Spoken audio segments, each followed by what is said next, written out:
Hey everyone, thanks for joining today. My name is Corey Halstead, and we are going to be diving into a lot of content over the next 40 or so minutes together. I'm super pumped to be here sharing this stuff with you. Today we're going to be talking about systematizing your marketing. Basically, I'm going to take you behind the scenes of what we do day in and day out at the company that I co-own, Halstead Media. And we're going to talk about all of the things that we have gathered, all the data-driven insights after working with hundreds of landscape and design build companies. It's actually all we do at Halstead. So today's chat is zeroed into your industry, and we're going to talk about a couple of key points today. We're going to talk about why is it important that we look at your marketing in your industry as a system, right? As an integrated system. What has changed over the last several years, both in the customer journey and the industry, that makes this even more important and so relevant to talk about today. Then we're going to dive in and we're going to uncover a little bit about what is an integrated marketing approach. What is a systematic marketing approach? What are the components of that? What does it actually mean, tactically speaking? We're going to then dive into this concept of stabilizing your marketing spend and effort. And we're going to dive into why that on-off approach of marketing that's so common in the industry, why is that a hindrance to actual growth and actual marketing ROI? And then lastly, we're going to finish off and talk a little bit about cost, right? I'm going to take you behind the scenes of what spends are in your industry exactly. What are people spending? What are the leaders spending? And what does it cost to really be effective when it comes to digital marketing? So as I mentioned, my name is Corey Halstead. Why am I here? Why am I the one giving this chat today? Why should you care about what I have to say? So basically, a little background on me. I grew up in the landscape industry from the ripe age of 13. My uncle owned a business that I basically started working in immediately during that time.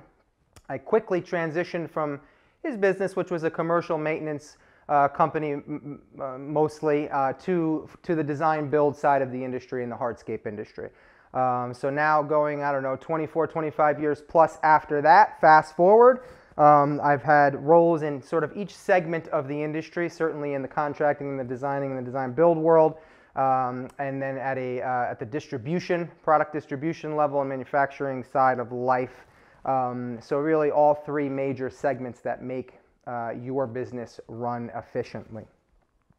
Hundreds of case studies, right? So at Halstead, we are a focused agency, meaning that we don't work with restaurants one day or a school the next and try to figure these things out. 100% of our client base is literally in the landscape and or design build industry.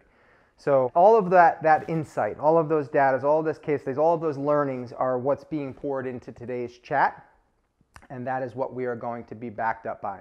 I co-own the business with my wife, Anna, and we run it day to day together, and she's got a very different insight to bring, which mashes up nicely with my hands-on experience. She comes from much bigger business consulting, and process management and sales and marketing at a much bigger scale. So we mash those things up together, and that is what we are going to be fueled by today. So let's dive in. First up, what has changed with the customer and the way that your customer shops and purchases and researches landscape, hardscape, and outdoor living projects, right?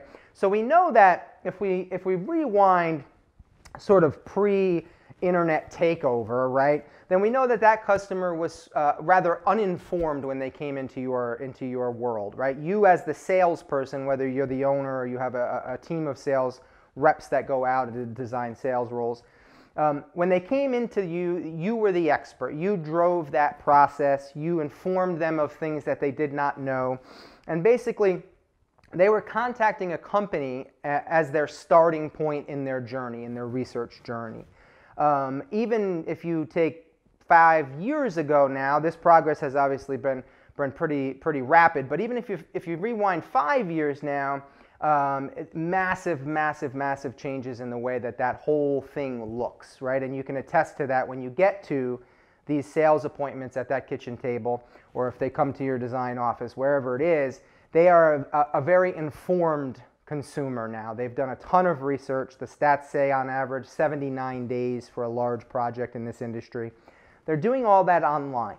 So the point of contact and really your control as an owner or as a sales rep has been shifted to them, right? So they are driving a lot of this process, and they're doing so in a digital environment online, right? So being helpful during that research process is what makes a company stand out, what makes a company build relationships digitally before that process happens. And that process is not just online, right? It is scattered across many different devices. They may start their research on their iPhone. They might finish it on their desktop at home. They might bounce back and forth, and they very likely do, between devices while they're going through their research and through their journey. They're on many different platforms, right? They might see a Facebook ad from you on Facebook, then get bounce off, and then get do a search on Google and see a Google ad, and then bounce to your website. They're bouncing between many different platforms that are driving research in the landscape and hardscape industry, right? And they expect tailored experiences from this industry now. In years past, they were very forgiving. The consumer, they being the consumer, was very forgiving about what their experience was like with a small contracting company. They kind of say, well, yeah, they're not going to be as sophisticated as a larger brand. I get it, it's okay. But that has really changed now because the industry that you are in has changed. The one that I grew up in has changed. It's a far cry from the one that I was born into, and certainly the one that you were operating in 10 years ago. The industry has exploded. It's $11 billion a year in landscape construction revenue per the latest stats, right? I mean, that is 13% of the entire landscape industry is construction now.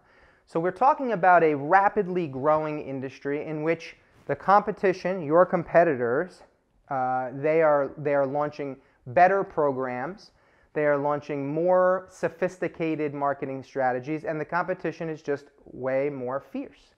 So when we think about that, and we know that we are looking to deliver an experience that the consumer is used to in other avenues, we know that they are no longer accepting a subpar experience because they don't have to. They can just go to the competitor in your market, which in most markets there are, somebody who's killing it. And they're going to go there and they're going to say, whoa, okay, this is what I thought. I have content that I can read on the website. It performs well. It's beautiful. It's designed properly. Oh, look at this. They have great reviews. They don't need to deal with subpar experiences any longer. So what's the answer, right? The customer has changed, more sophisticated industry, fiercer competition. What do we do as a result to position your company in a way that's going to win? Basically, you flip the script. You create marketing that pulls in that customer, that helps educate them along their research journey on whatever platform they are, which leads us in to why we're here today to talk about integrated marketing or systematic marketing. At Halstead, we call them marketing systems for that very reason, because as we all know, the whole is greater than the sum of its parts, right? And that couldn't be more true when it comes to marketing. So when we look at this graph, at this infographic rather, this is a ton of data, a ton of case studies poured into one graphic.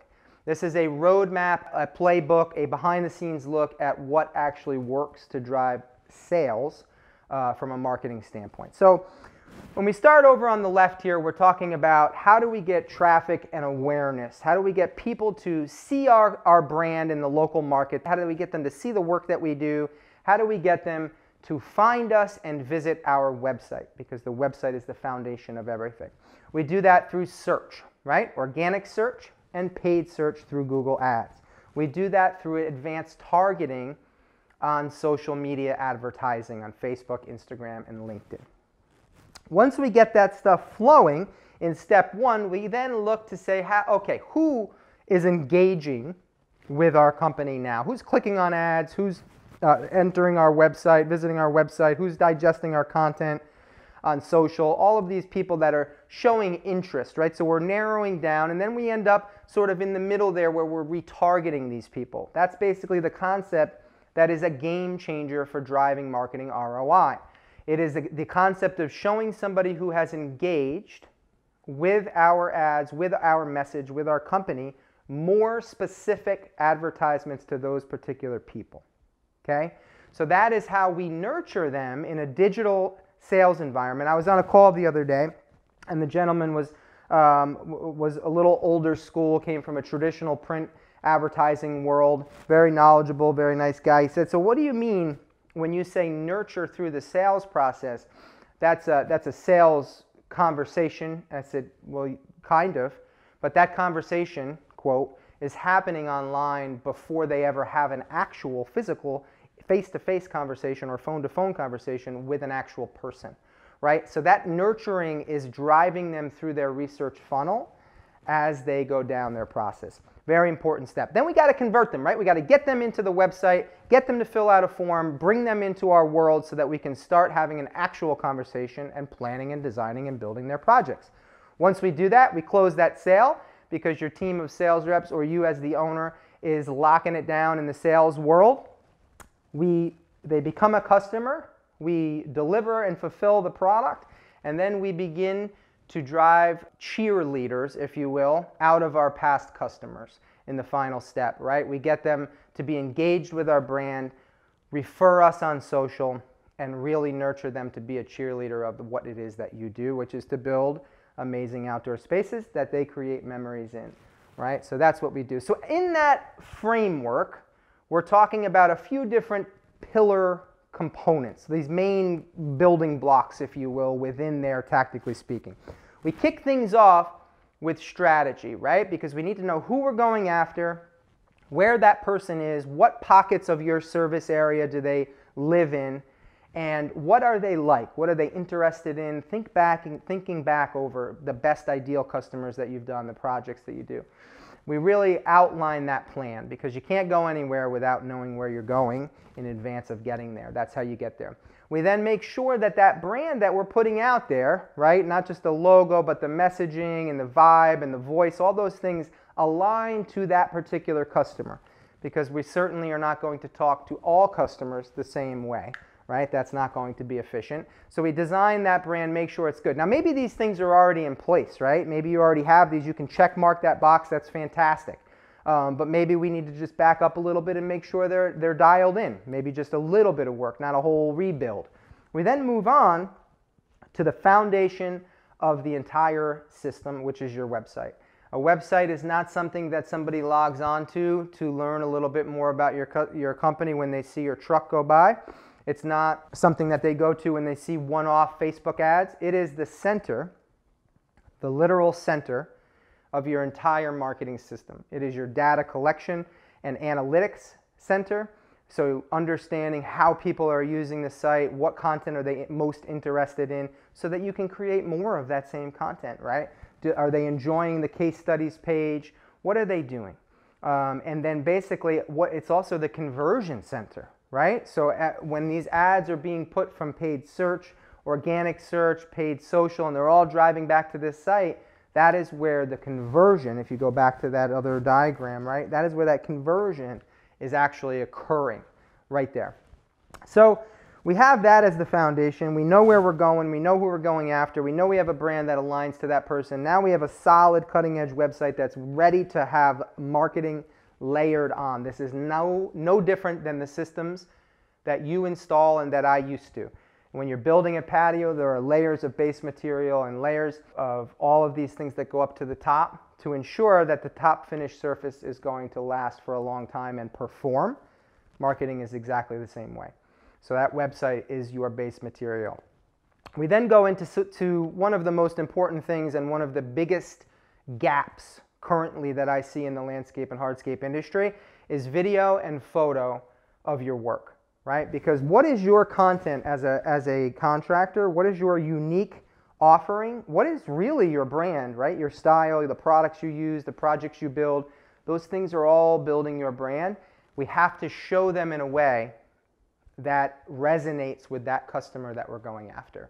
There has to be professional photo and video mixed with daily diary video that you may shoot on your iPhone. The two of those things go together for most of our clients. We then understand that those photos and videos are then flooded back into the website, so our website is showing our best work in the best light it possibly can. We are not selling a patio or a walkway, and we're not selling a standalone outdoor kitchen. These are elements of what you do. What you are actually selling is the chance for that family to get together outside and create memories. That's what photos and proper video that tells the story behind the project actually does. Once we have the house in order and we have enough video and photo to fuel ads, we dive into the next paid ads segment, right? The next pillar is paid ads. We're doing paid social ads with that content that we created. We're doing Google ads that are driving people back to the website. That's a lead generation paid ads foundation, all going back to the website. And then we're layering on the holy grail of leads, which is SEO or organic leads. Across all of our clients, that is the most high-performing, most pre-qualified lead that comes through, the warmest, quicker to close, and best projects in search engine optimization. So we've looked at this system, right? These are the components of what it actually looks like from a relatively high level and then a little bit down in digging deep. But what if we just take it really tactically for a second to make sense of this? Why does this actually matter to you, getting everything integrated together? Well, let's just take one little example, which is revolutionary for actually increasing return on investment for your marketing spend: retargeting. We talked about it in the nurturing phase in that diagram, but when you take a one-off Google Ads campaign, which is how this industry used to market itself and still does for some companies. If that's you, then this talk is perfect because it's going to show you the bigger picture of how this stuff all works together. But if you run that standalone ad, nobody is going to click through on a Google search ad and purchase a $100,000 backyard just like that. They're not going to click, fill out a form, come to my house, okay, bam. It's nowhere near that linear. It's scattered across all different platforms and research. It's crazy. So to think that is just crazy at this point. So when you layer on just social, just paid social to a Google Ads campaign, that allows you to retarget, keep marketing to those people, driving them through the funnel. That is one tactical example of many of what this actually means to a strategy. Let's look at another one, right? Landing pages. So when people say, oh, I'm driving this traffic back to my website. Okay, well, where on your website? Well, most times when people come to us, they're driving them to the homepage. Do you know the conversion rate on a homepage? It's terrible. There's science behind building pages that take traffic coming to them and get them to convert into a form or a booked call or a call to the office, right? There's a science behind that. So having an integrated system all together allows us to be able to say, oh, okay, the conversion rate on that Google ad is not where it needs to be. Let's tweak the form. Let's put the form over on this side. Let's change that landing page. All seamless. No 19 different companies involved. Now call my web guy and then have him work with the paid search guy. It's all in one system, in one solution with one partnership. And that's why this thing works as well as it does, right? And then that is what is fueling the real marketing return on investment, the real reason why you want to spend budget. So that fuels in, this marketing approach fuels into why we cannot do sort of on-off roller coaster style marketing, which has been very rampant and still is in the industry, right? So now that we are in a more sophisticated industry, a growing one where the competition is fierce and you likely have somebody in your market that is doing these things, we look at what does that mean, on-off marketing? What is that? It's basically reactive versus proactive marketing. Whenever somebody comes to us at Halstead and says, oh my God, I need more work, I need more leads, or I'm just getting like all these different kinds of projects that I don't want, we are already sort of playing catch up. And that's the first thing that I try to explain is that, well, how did we get here, right? Well, we got here because we didn't have a consistent marketing strategy that was always working, because that is the foundation for actual growth and maturity when it comes to scaling a company. So now we have to play catch up, right? Now we have to say, oh, and whenever you're behind the ball like that, Well, now there's a lot more urgency. The budget's not there because things have been declining for a while. So it's reduced stability and it prevents long-term growth. It really does. So the idea of marketing being something that you turn on when you need it is completely flawed. It's not how it works at all. If you turn it on when you need it, you are 6 months behind the ball, right? You're already behind, at least. And some companies come and say, okay, well, I've never done marketing in my 15-year history. I've always done it by word of mouth and local growth. But now that doesn't seem to be working anymore. You know, Joe's landscaping down the street just started up 3 years ago and he's taken all my work. Well, that's because you've been complacent and haven't had a proper marketing plan in place. And now you got to play catch up. 15 years of no marketing is not going to be turned around in 3 months. It's not realistic expectations, which is one thing at Halstead that we really try to do well with. Expectations. I'm not promising the world if the world is not possible. So marketing is not something that you do when you need it then. This is the best way, I think, that people really resonate. The marketing that you're doing now is not for now. It's for later. It's for tomorrow, right? It's for 3 months down the line, 6 months down the line, 2 years down the line. It builds. It's a building system that really, really works to deliver actual results. So maybe you have too much work. And so when I say things like, well, man, you know, we need to layer this on, and then the owner or the leadership says, well, I mean, we have more work than we can handle right now, so I don't want to turn too much on. Fantastic. The system needs to be tailored to the goals, right? Maybe at that point, it's a matter of launching a system to attract labor and talent, right, so that you can scale and do more work. But the idea of not marketing when you have enough work is flawed in and of itself because, again, you're not marketing now for now, right? So if you're busy now, that doesn't mean you're going to be busy tomorrow. And that's when you turn it on. You reinvest. If you're busy, you reinvest back in. Because all that's going to mean is that you are going to be selective in the amount of in the type of projects that you take. You're going to be able to actually prune out work that you don't want to do and really take on better projects across the board. So we need to move past, as an industry, this roller coaster on-off marketing approach and understand that it has to be stable to be where we want to be 2 years from now, 3 years from now, a year from now. So all that may sound fantastic, right? Okay, great, I get it. I get this on-off approach, but you know, sometimes we're a seasonal business and we're a small business. That's fantastic. I get all that stuff. Remember, I grew up in this, and the people that I talk to day in and day out are exactly your type of business. So I get it. So how much should it cost?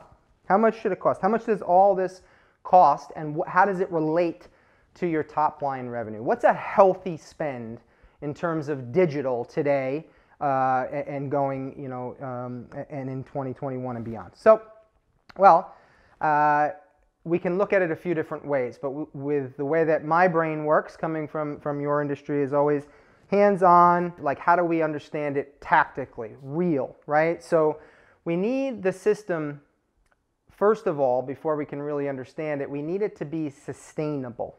Right? So whatever that number is, whatever that spend is, whatever that cost, that yearly budget is, it has to be something that is sustainable with the current snapshot of the business. Because the worst thing that you can do is, again, on-off marketing, right? So if you are going to turn on a campaign, so maybe you'll launch a system for 3 months and then not have enough spend to sustain that system to where it needs to be for the years and months ahead, then it's a complete waste of marketing budget because it's never going to scale over 3 months. So it needs to be sustainable.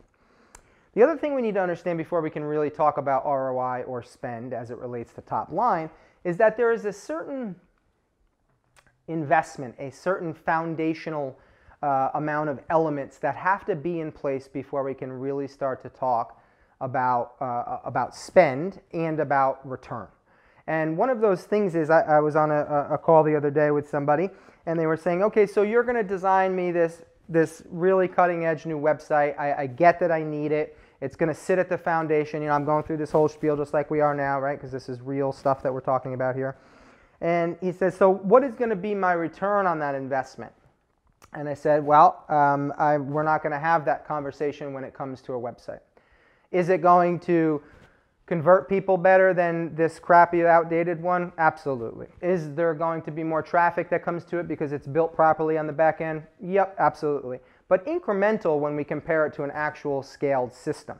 So we don't talk about marketing return on investment when we're talking about a website, because we can't even do marketing without a website. So that's a foundational spend, right? There are some other foundational spends that need to be in place, a brand and some strategy, before we can really start to understand what's working and what's not from a return standpoint. So we have those foundational elements. Then we understand, okay, ongoing spend outside of that sort of foundational spend, a good rule of thumb starts at 2% of your top line revenue. So that can get you right in this chat, dialed in a little bit to what is an appropriate baseline spend for digital, right? So 2% is a sustainable ongoing spend for all the things that we looked at going in, right? That's a baseline. So we're not doing a ton of video and stuff like that at that point, but we're really building out a proper marketing system. And we set that plan so that we can go forth with it and scale it over time. That would be what we call our starter system. And you can launch that, start to drive some return, and scale that system up to where it needs to be, right? And where it needs to be is the leading firms, and this is not me making anything up, this is me talking about 24 plus years of working with different businesses in the landscape, hardscape industry. Leading firms in your industry are spending 5% on digital every day. So can you do 5% today? Maybe not, based on your crew efficiency and your profitability by crew and by job and your upsell capability on each job. All of these things go into it, right? Ops and business management and field productivity. So maybe those things are in works. You're working with somebody to get that where it needs to be.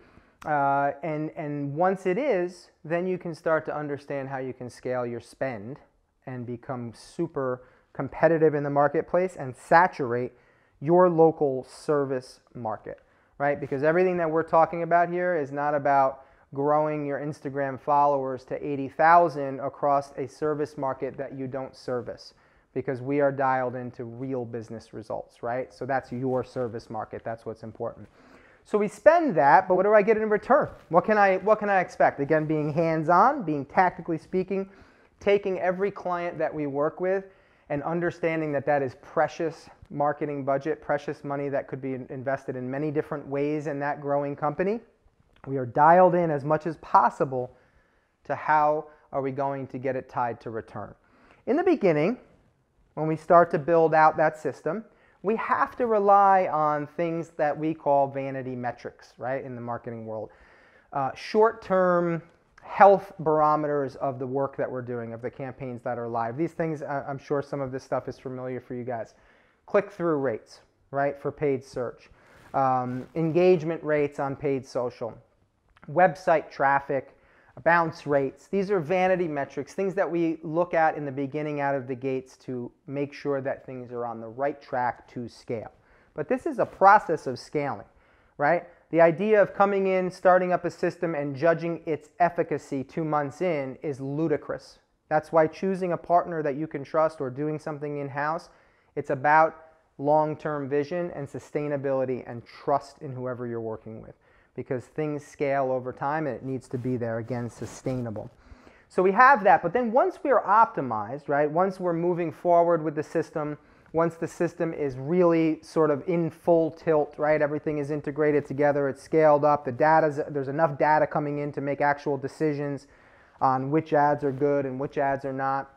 Once we're there, then we switch as quick as possible to marketing ROI, right? What is the return on the investment for the marketing spend? That's far more tied into actual business results than 90% of agencies want to spend their life, which is just click-through rates and everything else, right? When clients come to us, they say, I don't know, the agency said our click-through rates and our traffic is fantastic. Everything is up and to the right, but I have no actual business results. That is what fuels me in the work that I do and the people that I work with and this industry really that has been with mine for so long. Understanding that is what really fuels me. So when we look at that, we look to say, okay, what is a healthy marketing ROI? Well, every agency or any agency would pat themselves on the back for a 5x return on spend. They would say that that was a very, very, very successful campaign. And given the fact that there's scalability in marketing, meaning that a customer that you get from a Facebook ad today, that you build an initial project for, and then they call you back a year later to put the landscape lighting system in and to put more softscapes in, that all attributes back and helps scale that initial 5x that you thought was just 5x. Then that same homeowner refers you to 2 more homeowners. That's all attributed back to that 5x return. So nobody really talks about that when they talk about return on investment. That's scalability and the lifetime value of that customer, right? Because all of that gets back to that original marketing spend. So when we talk about that, that's why 5x return is a pat on the back. Margins in this business are sometimes tough, right? If the crew is not perfectly optimized and productivity is at a highest in the field. So we like to push that 5x as close to 10x as we can, because then we're talking about really self-sustaining the marketing plan and the marketing spend, and the scalability factor takes it off the chain. So push that 5x up north over time, and that's a time commitment thing. You're scaling, you're getting more content into the system, you're understanding data, you're making iterations, and we try to scale that spend up to get that there. So that's real hands-on, back, behind the scenes type stuff on what folks are spending, what it takes to be successful in this new competitive market in the landscape and hardscape industry.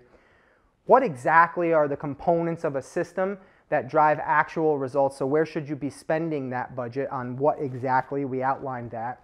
So we jam-packed this session with basically an entire strategy to go launch and grow the campaign and the marketing campaign as it should work, and to scale your company. So we did cover a lot of ground though, so if you have more questions, I am more than happy to answer them. You can shoot me an email right there on the screen. You can visit our website at halsteadmedia.com. You can even book a call directly with me if you want to have a chat, whether it's about helping you out with your systems or just running some stuff by and discussing the things that we've talked about. Follow us on Instagram. All this stuff that we're doing, we're producing a lot more content these days around it, so hit me up there. And otherwise, I hope this talk was super useful, that you've taken at least a few things out to apply directly into your company, and I really, really, really appreciate your time and spending here with me. Thanks for joining.